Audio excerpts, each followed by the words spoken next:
Hello everyone and welcome to my sewing room. I'm Donna and I work at Always Knitting and Sewing, and I'm also one of the tutors. Today I'm just going to give you a quick tour of my sewing room.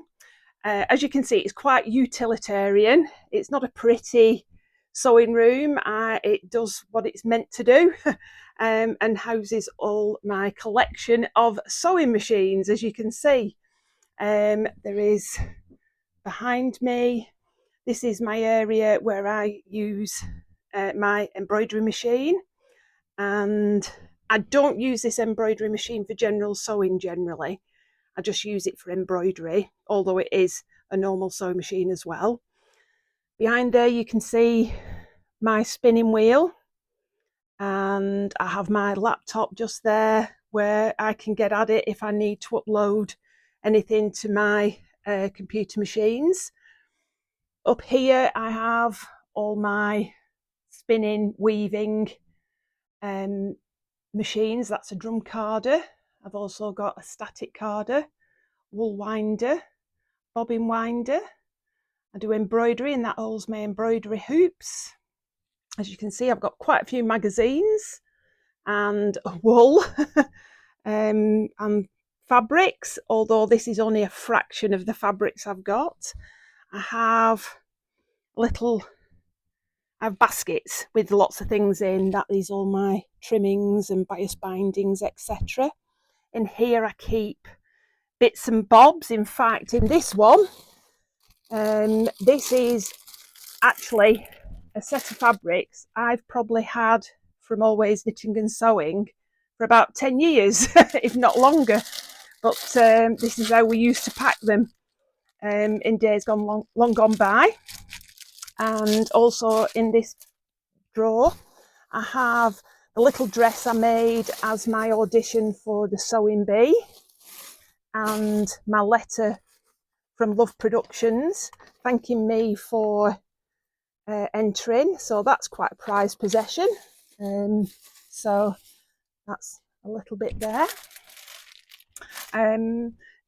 Then I've got my drawers with all my threads in. I can't try and keep them all in order, in colour order. There's various different threads in there. I've also got all my papers. Some of these are tearaway stabilizers for my embroidery machine, and if you can see, I tend to put labels on everything because sometimes I get confused as to what they all are. So I tend to just do this, and this obviously is the stabilizer for medium fabrics. This is Swiss tracing paper for when you're making patterns, and it comes on nice big rolls. Oops.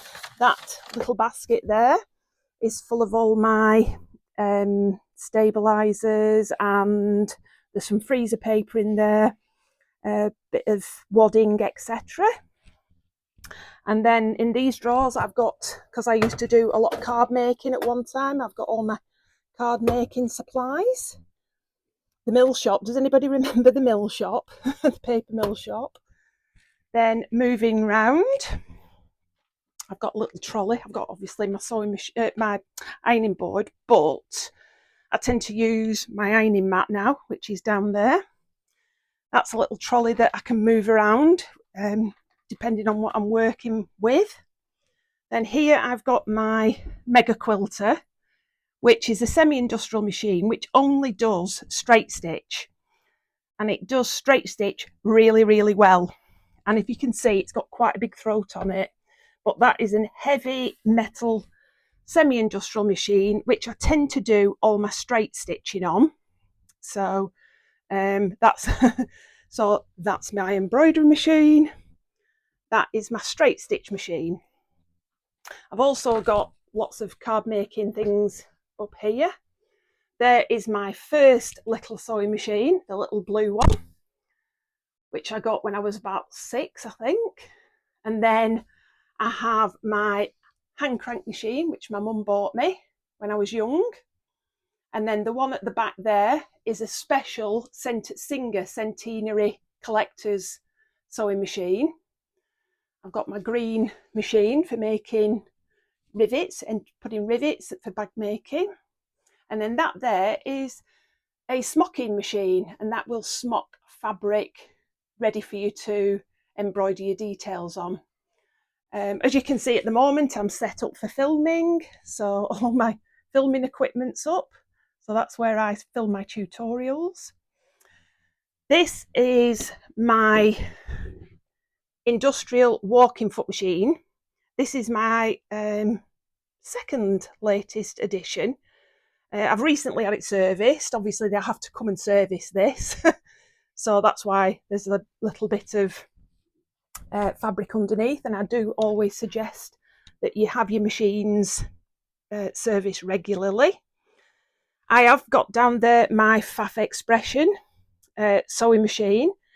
If I want fancy stitches or anything, even though my embroidery machine does do fancy stitches, I'll just move my chair out of the way, I tend not to use that. I tend to keep that specifically for embroidery, and that's the machine I use if I want to do any fancy stitching. As you can see, I've got lots of wool. By no means my complete collection, but I've got some fat quarters there. Some of these are well over 20, even probably 25, 30 years old. Down at the bottom there, I've got my Tilda collection, and there are all my embroidery threads. And then behind Rita and Mavis, I've got, as you can see, I've got a skinny dressmaking model and one more to my size, let's say. So I'll just move one away if I can, just to show you my machines here. I've got a normal mechanical overlocker, which I bought when we had the extension on the house 30 years ago, and that still overlocks like a dream. That one there is a computerized Husqvarna cover stitch machine, which is great for if you're making sweatshirts and things like that. Down in here, I've got more fabric. These are my scrap bags. I always tend to have a few in, and you can recognise some of the fabrics there from Always Knitting and Sewing. And I've got more up here again. These are a couple of quilts that are actually cut out ready to stitch together, which I've not done, on unfinished projects. Got some beadings for teddy making, and all that in the corner there is bra making fabrics, because I've done quite a lot of courses. Just put that up there for the moment. Shoulder pads, who remembers those? And you can see there's two doors, one on that side and one on that side. This one on here, as there is a lot of storage space behind there, and that is my wool side, and that is absolutely full of wool.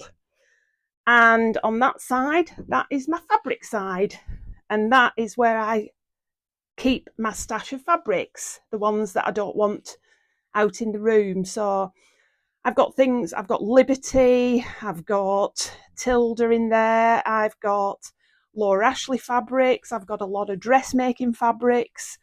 So I'm going to have to live a long time to use it, but let's hope I do.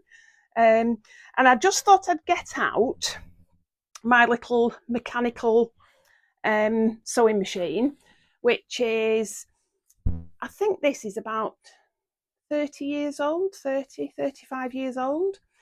And I bought this secondhand. It was bought from somebody who actually services Bernina sewing machines. And I just wanted to talk to you about the merits of buying an older machine, which is just a normal mechanical machine. This actually does a few fancy stitches as well. It is quite heavy, but this machine will sew all day long. It's a fantastic little machine, and I would actually buy something like this over a more modern machine these days, because this is not going to go wrong. You can have this serviced. and this will last, this will outlive me by a long chalk. It's such a fantastic little machine, and it was in such good condition that I thought I'm definitely adding that to my collection. And sometimes if I'm at my caravan, I use this at my caravan because it doesn't take up a lot of room and it does what I need it to do. And it sews straight stitch like a dream. But then also, what else can I show you? I've got my rulers down there. A lot of these cupboards and drawers, etc., are full of card making things. I've got Copic markers, I've got lots of papers, but generally that is full of card making things that I don't really do anymore.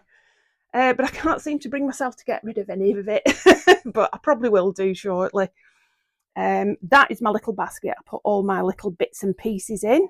You know, and I've often said on the Facebook Lives that I don't throw anything away that's bigger than, say, 2 inches square. And this is where I just throw them when I'm sewing. In here, I've got all sorts of little bits and pieces of, that is my wool winder, my sock. Put these in your socks when you've knitted your socks to set them. And I've got embroidery hoops, all sorts of things in there. Under here, I've got my warping board for when I'm doing weaving, and I've got my acrylic table that goes on my faff machine. So I think that is about it. But I hope you've enjoyed looking around my sewing room, and I hope you enjoy your sewing time, and hopefully see you in some of the tutorials. Bye.